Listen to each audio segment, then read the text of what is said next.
in a multi-jurisdictional fentanyl trafficking operation that was dismantled by the police officers, detectives, and prosecutors within the Philadelphia District Attorney's Office, our Dangerous Drug Offender Unit, in collaboration with our federal partners at the DEA, which has been such a great partner with us for years, and with the support of our great partners at the Philadelphia Police Department. These 5 defendants have the following names and dates of birth, and we will provide spellings if you need them. Yesenia Duarte Paulina, date of birth 12/18/1989. Enrique Munoz Hernandez, date of birth February 22nd, 1972. Manuel Sanchez Santos, date of birth 7/29/1974. Victor Bueno Fermin, that is date of birth March 15th, 1971. And Jose Rondon, date of birth 4/4/2000. I'd like to acknowledge some of the people who are here.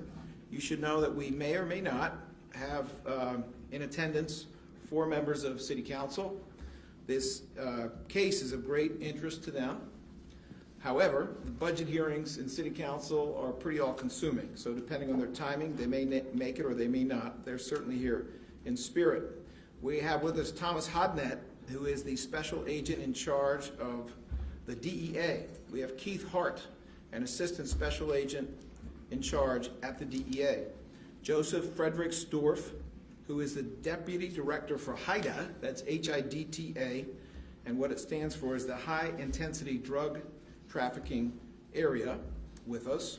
James Kelly III, deputy commissioner of the Philadelphia Police Department, is here due for many reasons, but due in part to his connection to the SWAT unit that was instrumental in carrying out these busts. We have Detective Jack Goel and Canine Officer Moose from the Ben Salem Police Department, who looks like he's doing just fine.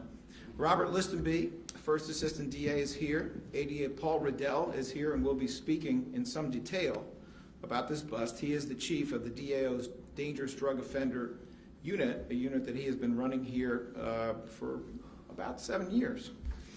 We have ADA Stephen Gurman of the DAO's Dangerous Drug Offender Unit, who's very involved in this case. ADA Christopher DiMuzio of the DDOU is here. Also ADA John McNamara of the DDOU. ADA Keon Cook, also from the DDOU, is here. We have Kenny Lee, lieutenant, who is a DA's detective and works with the Dangerous Drug Offenders Unit. ADA Bill Fritzie, chief of our Gun Violence Task Force, is here for reasons that should be pretty obvious about the overlap between gun violence and high-level drug dealing, and this is pretty high-level drug dealing, and also because of the incredible forensic tools and a lot of the deep dive investigative work that Bill Fritzie and also Danielle Berkavich, our Chief of Intelligence, do in collaboration with our law enforcement partners. The work and investigations of the Philadelphia DDOU, which is our Dangerous Drug Offender Unit in the DA's office, is very detailed, it's very precise, it's very complex. Our professional and capable law enforcement partners and prosecutors assigned to the unit work tirelessly to take down small, mid-level, and larger narcotics operations within Philly. This particular one goes beyond Philadelphia. We are dealing with significant amounts of supply of fentanyl, adulterated with all sorts of equally dangerous, if not more dangerous, substances that didn't just get sold in Philadelphia. Although, as you will learn during this press conference, part of what was confiscated in these raids included about 30 different stamps, and those stamps are used for the purpose of marking street-level bags for distribution. 30 different ones should indicate to you how many different, let's just call them brands, were being distributed through these quantities of kilos, and the total quantity of all the kilos you're going to hear about is close to 32 kilos. This is millions and millions of dollars worth of drugs. This is hundreds of thousands of doses of potentially fatal fentanyl adulterated with other, it's hard to say even more horrifying, but arguably even more horrifying substances. While reducing gun violence in Philadelphia remains a very top priority in this administration, we certainly are well aware of the overlap between high-level drug trafficking, large quantities of money associated with it, and gun violence that is used, how shall I put it, to settle disputes that cannot be settled in the courts of law or by other means. We believe the defendants in the case were supplying narcotics to street corners in East Division, Lower Northeast Division, and other parts of the city as well.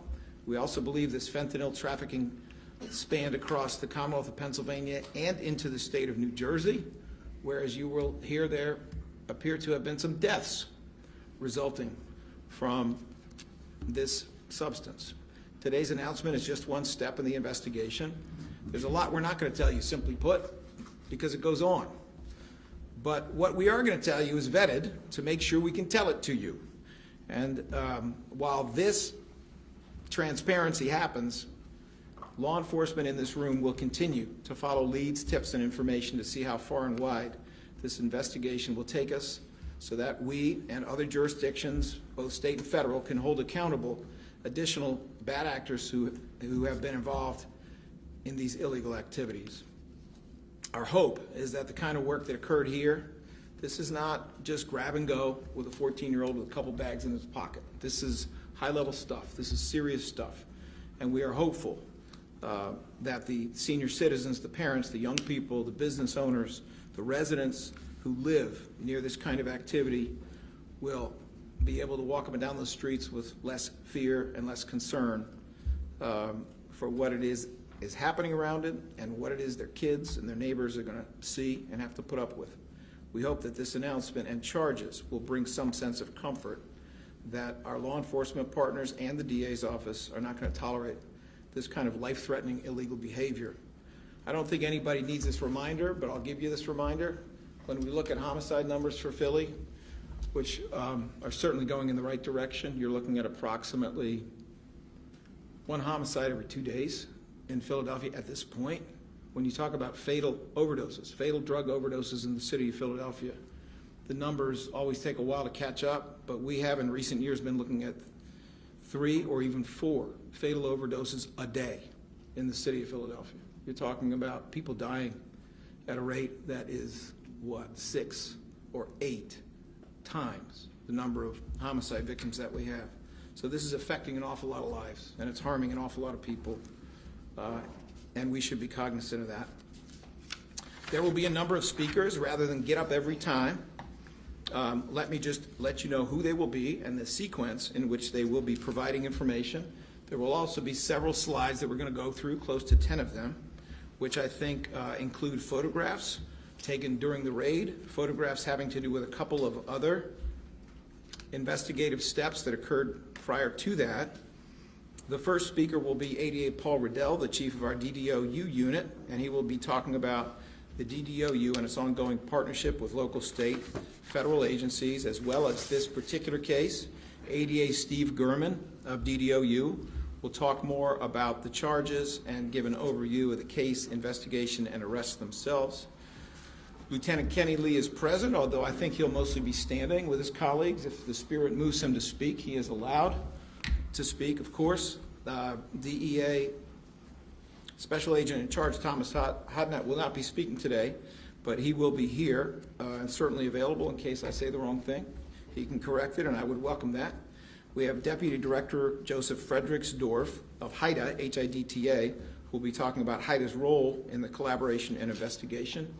ADA Bill Fritzy, Chief of the Gun Violence Task Force, is here, although he's been running around on the phone, handling important business, and he's now behind me off the phone, and he'll be talking about how GVTF and the intelligence unit support DDOU as this investigation goes larger and wider. And if our colleagues and friends from City Council who are deeply concerned with drug activity in this and other areas of the city make it, then they will be speaking as well. And they will be speaking in the order I just stated. ADA Paul Riddell. Thank you. First and foremost, my name is Paul Riddell, and I am the supervisor of the Dangerous Drug Offenders Unit. And first and foremost, we would like to get our thank you straight, because this is what collaboration looks like. We took 16 kilos of fentanyl off the street yesterday, but this case is worth at least 30 kilos to the length of the investigation going on. And if What we want to say here is the amount of fentanyl that was taken off last night represents about over 500,000 doses. Each dose represents a potential death in this city or the surrounding area. So first, hats off to the members of the Dangerous Drug Offender Unit. I want to personally thank the Lieutenant Kenyatta Lee who was here, Sergeant John Bowles, who've continued to keep this group up and running through hard times and good times. They've worked all through over COVID, with a case we do not talk about as of yet, but it has contributed greatly to the success of this unit. I want to thank our DEA partners, without which we couldn't do these kind of cases. I want to thank the Philadelphia Police Department, who was enabling us to do our takedown with our warrants, providing all sorts of resources to us, specifically SWAT yesterday. And I also want to thank and point out Joseph Fredericksdorf, who is appearing in another role outside of narcotics, which I knew him previously from with the Philadelphia Police Department, and he is chief and part parcel of helping coordinate with all these through the counties, through the federal agencies, and through local agencies. This is what makes it work when we all work together. I would also like to thank my members. Going through as far as my lawyers, you've heard them mentioned. Steve Gurman has taken the reins on this investigation. We also have Elisa Eckert, who's not here today. She's in training. We have Keon Cook, who we've added, along with Chris DeMuzio, John McNamara. And throughout the nature of these investigations, what I just want to point out is that this is a joint effort. We don't succeed without everybody together in doing these things. This case stretches all the way from about 2023 into today, yesterday, and these investigations continue on. What I would like to acknowledge is that the fact that this case stretched throughout this city into Pittsburgh, where you hear about a seizure of 44,000 packets. You'll hear about, unfortunately, deaths in other jurisdictions directly related to the stamps we found. Also want to point out to the fact that there were 30 stamps recovered in this matter. 30 stamps represent the brands, and that's what people do with heroin and fentanyl, and mostly all fentanyl these days. Fentanyl is branded for its quality. In this matter, 30 stamps means 30 corners. And we were able to track back some of those and where those are going, and how that impacts and disrupts and dismantles these drug dealing organizations throughout the city. So with that being said, what I would like to thank is all these members for helping participate. Steve Gurman will give the details as to how this investigation went about its business and how we were able to collaborate with all these other agencies and how the officers and agents were able to take it down yesterday. With that, I will turn this over to Steve Gurman. Thank you.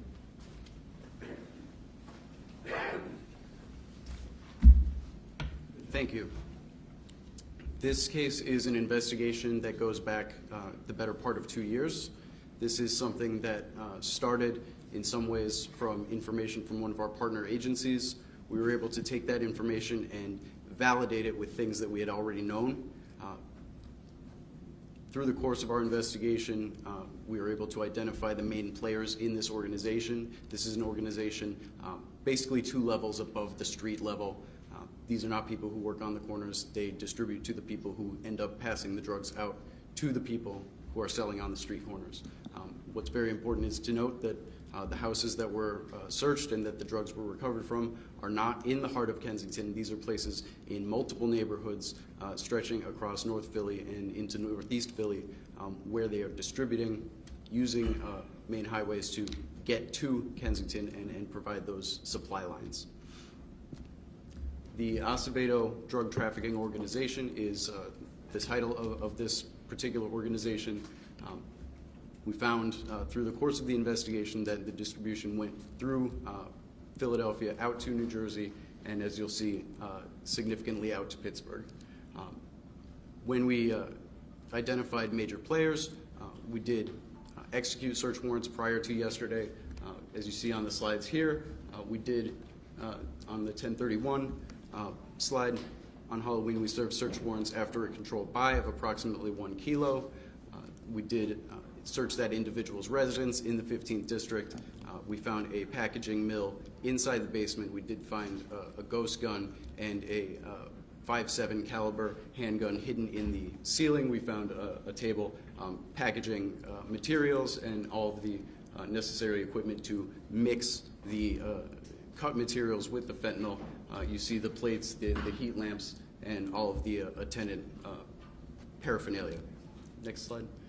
So on In December of 2024, we did identify another major player in the organization, and were able to intercept. What you see there is basically a green and gray small-sized rolling suitcase that was being transported via a Greyhound bus out to Pittsburgh. We worked with our partner agencies and DEA task force in Pittsburgh and did intercept approximately 10 kilos, and you see it in the bricks. Those are the individual packages wrapped in essentially a paper envelope, and that's what the management type people would be handing out to the street workers for sale out there. That takes us to our search warrants today, where Enrique Munoz Hernandez was identified as a manager of several of these packaging mills, or as they call them, table houses. You see pictures here. We see the table with all of the attendant paraphernalia and equipment for mixing the fentanyl with the other chemicals and packaging into the individual bags. On these slides, we can see on the left the individual blue glassine packets that are part of the individual dosage packaging. You can see that those small square boxes, those are about the size of your phone or so. So we're talking about thousands of bags, and they were equipped to package that much fentanyl in the course of their activities. On the right, I want to point out, hanging on the door, an industrial respirator. We did receive information through this investigation that the table workers were at times subject to the chemical effects of fentanyl mixing, and you see some of the precautions that they take inside of those activities. Here you have the list of individuals who were arrested. I believe 4 out of the 5 have already been processed and seen the bail magistrate. One may see the bail magistrate by the time that we are done with this briefing. Bail for everyone who's seen the bail magistrate has been set at $2 million, which was the Commonwealth's request in this case. And the list of charges, possession with intent to distribute, is going to be the lead charge. We're also charging a corrupt organization due to the nature of the ongoing conspiracy and dealing in illegal proceeds. Here you see a slide with some of the stamps that are recovered. As Paul was saying, these go to individual crews, blocks, corners. So the point of this is that this is a significant disruption to multiple areas throughout the city and beyond. And this is the final tally of all of the things that were recovered: drugs, cash, paraphernalia, and use. Yeah, absolutely. So if you turn your attention to this green bag, you'll see the individual small plastic packets with the blue inserts. Those are the things that the drug dealers are going to have in their pockets when they're actually selling to people out on the corners. Yep. I'm so sorry. Yes. I'll point it out. All right. So as I was saying, the green packets are going to be the bundles of the individual packets, 10, 13 at a time. That's what you find in the drug dealers' pockets that they're selling from. The paper rectangles are the larger racks, and when they're being distributed out to the managers of the blocks, that's what they're going to be basically packaged out from the types of dealers that we're talking about today. If you look to the top, you can see the coffee grinders, spice grinders, and those are going to be used for mixing the fentanyl and all of the other chemicals, including xylazine, trank dope, to expand the supply into something that's more economically viable. Towards the very bottom, you see the red and black. Those are some of the stamps that were recovered, and you also see them on the top left table there, right there in the middle, exactly. As well as on the far left, you see the bulk cash, and on the far right, I think, yeah. Okay. All right. There's.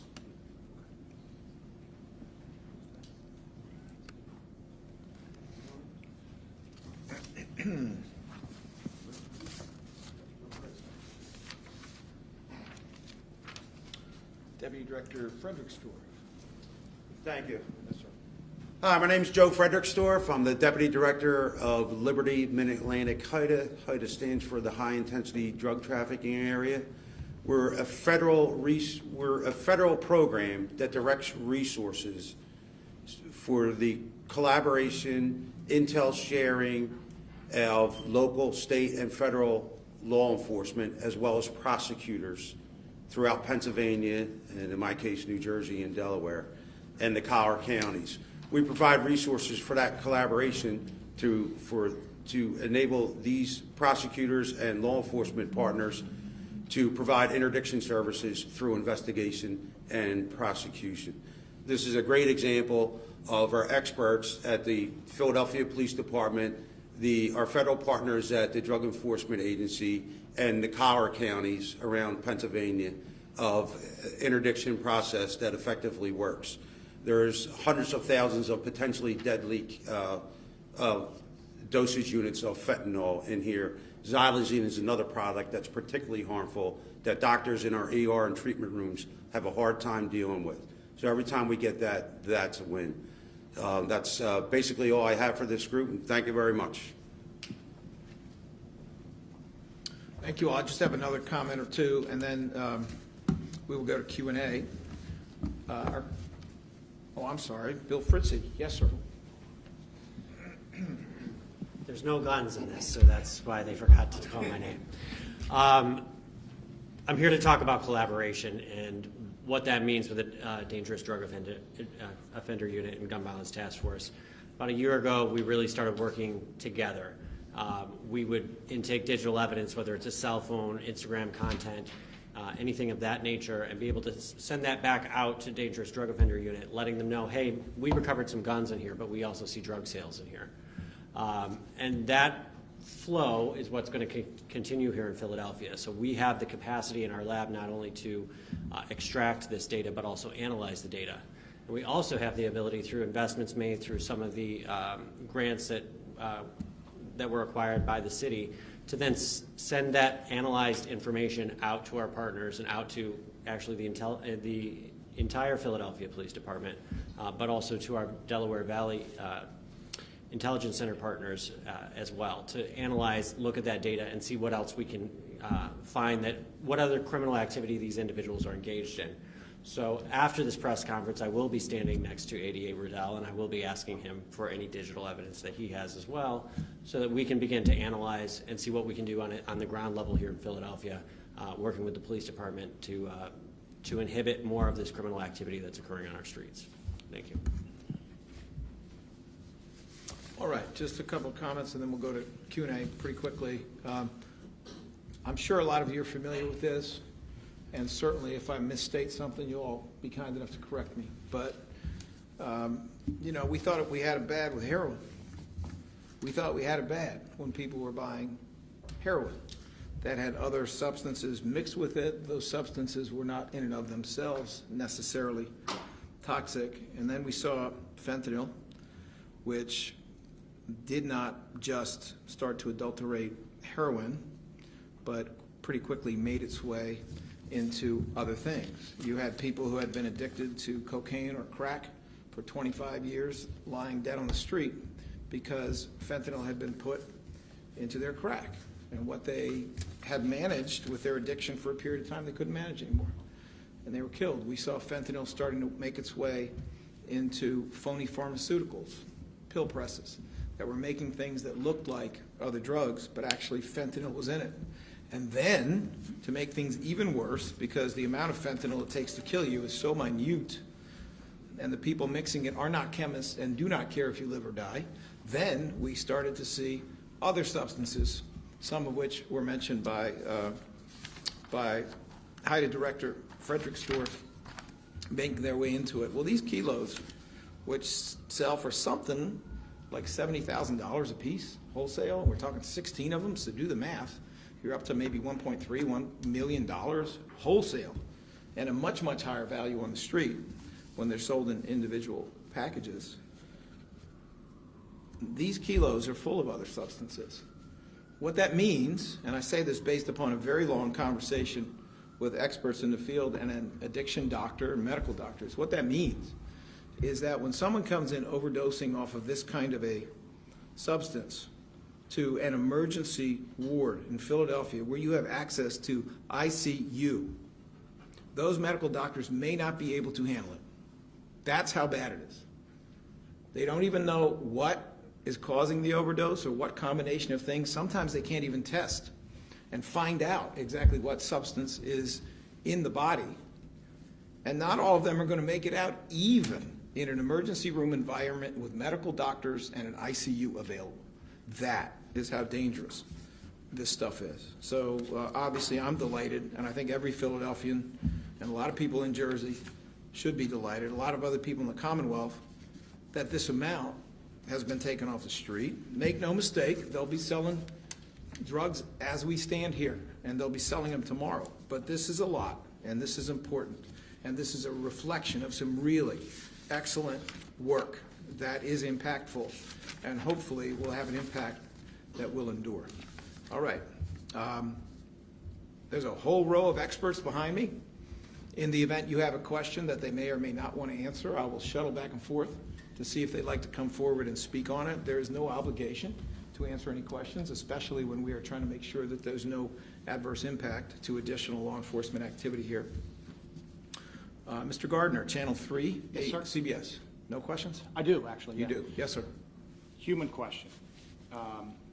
For a non-drug user, when you talk about fentanyl, are these drug addicts seeking out fentanyl, or is the fentanyl being put into things to mask for what the drug actually is? I think there's, for me and others, we wonder. That's a great question. Is there someone who would like to answer that? Joe Frederiksen from HUD again. So fentanyl, early on in all our careers, heroin was one product line, so to speak, just heroin. It's an agricultural growth cycle, and guys were committed to just using that particular substance, heroin. Later on in our careers, it switched to fentanyl, which is a synthetic drug.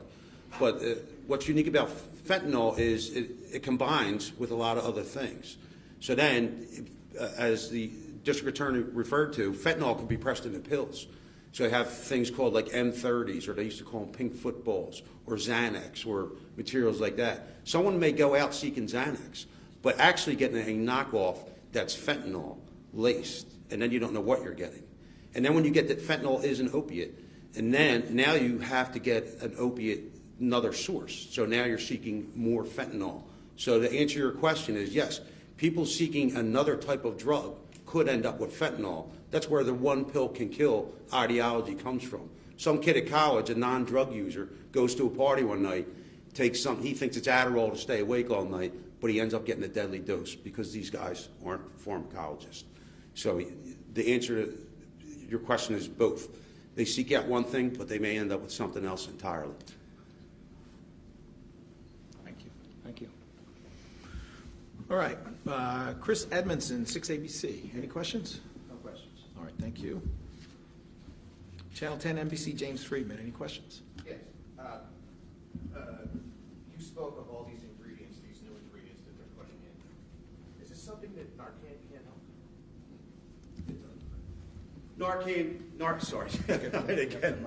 Narcan interrupts. HIDA provides Narcan to a lot of places throughout the region to prevent the kinds of deaths that we're talking about.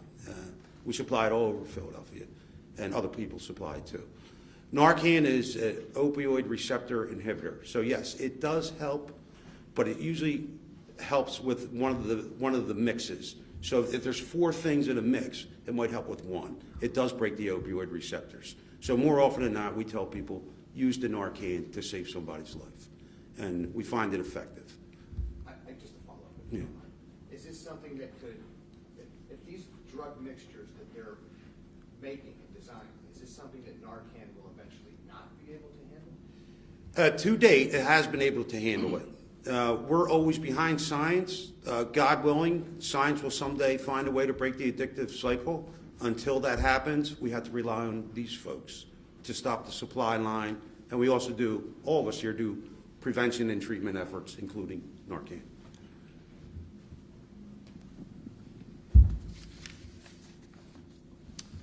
Greg Payne, Channel 29 Fox. Yeah, just have 2 questions for you. One, just want to make sure, in regard regards to, is it in total over the I believe you guys said it was a 2-year investigation, was it nearly 30 kilos, or can you just talk about it in regards to the amounts? I just want to make sure I have that right. Well, let me give my, my version, and then you can all correct it. My understanding is, as demonstrated by the slides, there were some earlier busts.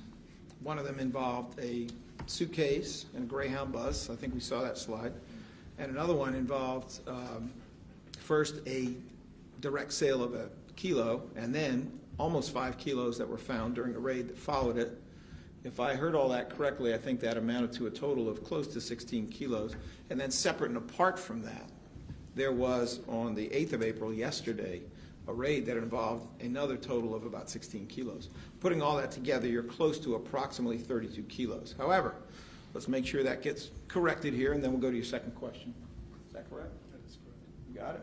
So it's fair to say nearly 30 kilos in the entire investigation? 32, yeah. Or 32, okay, fair enough. And then just the last thing in regards to, I know you're mentioning in regards to the folks that you guys have arrested in charge. These are not your street level dealers, these are the big players. If you could talk about the importance of the timely factor, of the amount of time it takes to be able to get these big boys and not necessarily, you know, the street level dealers. I'm going to defer to my colleagues here to see if someone would like to comment on that. Do you want to talk about the timing? Certainly. You know, I think we've heard this before. People want a quick reaction for a crime and want it stopped immediately. And sometimes in order to get into the chain and get the networks and figure them out, it does take time. So constantly what's going on, and I've worked with the Philadelphia Police Department, DEA, they're making purchases, they're making undercover buys, and we do take those cases as part of the Philadelphia DA's office. That continues. We expanded the Dangerous Drug Offender Unit. I have plenty of people who take those cases on a daily basis. But at the same time, we do these parallel investigations and dump that information into larger investigations. As you heard Fritzy talk about how we can put these cases together, we will be sharing information to figure out what's going on, because you have different levels of this networks, just like you have in the economy. And these people are definitely managers. These are the people who run the show. But we can go further and higher than that and go below them also, but we have to do it all together, because just taking out one facet doesn't really disrupt these networks. Hey, good afternoon. If I could just add something. Tom Hodnett from DEA Philadelphia. First off, I just want to thank the DEA's office and the Dangerous Drug Offender Unit. They have been our best partners in this city for high-level investigations. And what they bring to the table is a wealth of experience in this area, and they're able to identify the entire network in this area. And then what that helps me to do is I can take their information, track it back to the source cities, even to the cartels themselves in Mexico, where all the fentanyl is being manufactured and poured into this country in record amounts. And so through their starting this case, and again, sometimes it does take a little longer because we're getting the pieces in place where I'm calling our offices at the border, and they're doing parallel investigations into the organizations from their areas, and then, as I said, all the way into the Mexican cartels. So it's just I just really want to commend them, because they do look at the big picture, right? And they see what's going to impact the entire country, not this area. Obviously, they're having a significant impact in this area, but through their efforts and their patience, they're having a great impact across the entire country. So, thank you. Thank you.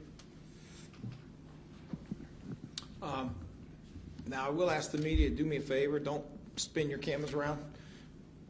And this is the reason. There are a lot of people in law enforcement whose faces don't need to be on camera because they're actively involved in undercover work, or they're making buys directly.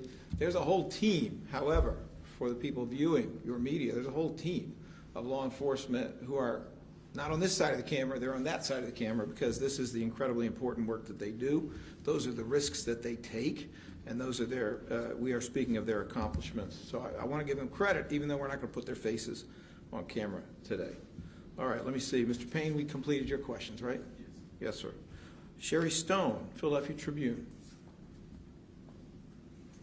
Or Abdul Suleiman? Nothing? Yes, sir.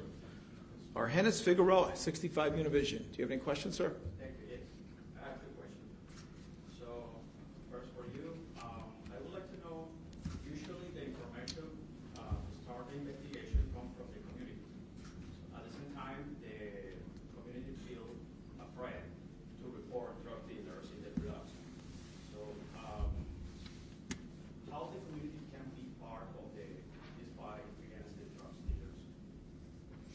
Okay, and would you like that answered in English or in Spanish? Spanish if we can. All right, let me huddle up for a moment, and then I'll come back. What's the best way for the community to be involved? What phone number should they call? What should they say? You want to tell me? PPD.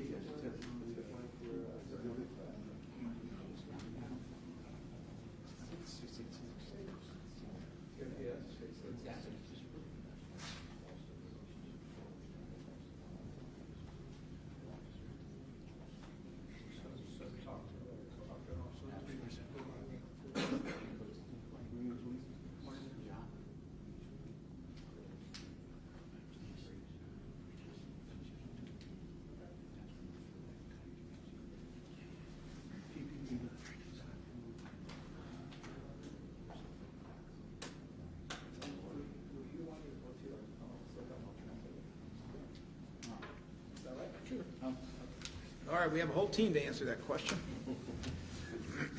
Yes, sir. So I would say that first and foremost, one of the jobs that we task our young officers with is going out there and build relationships with the community. Un momento.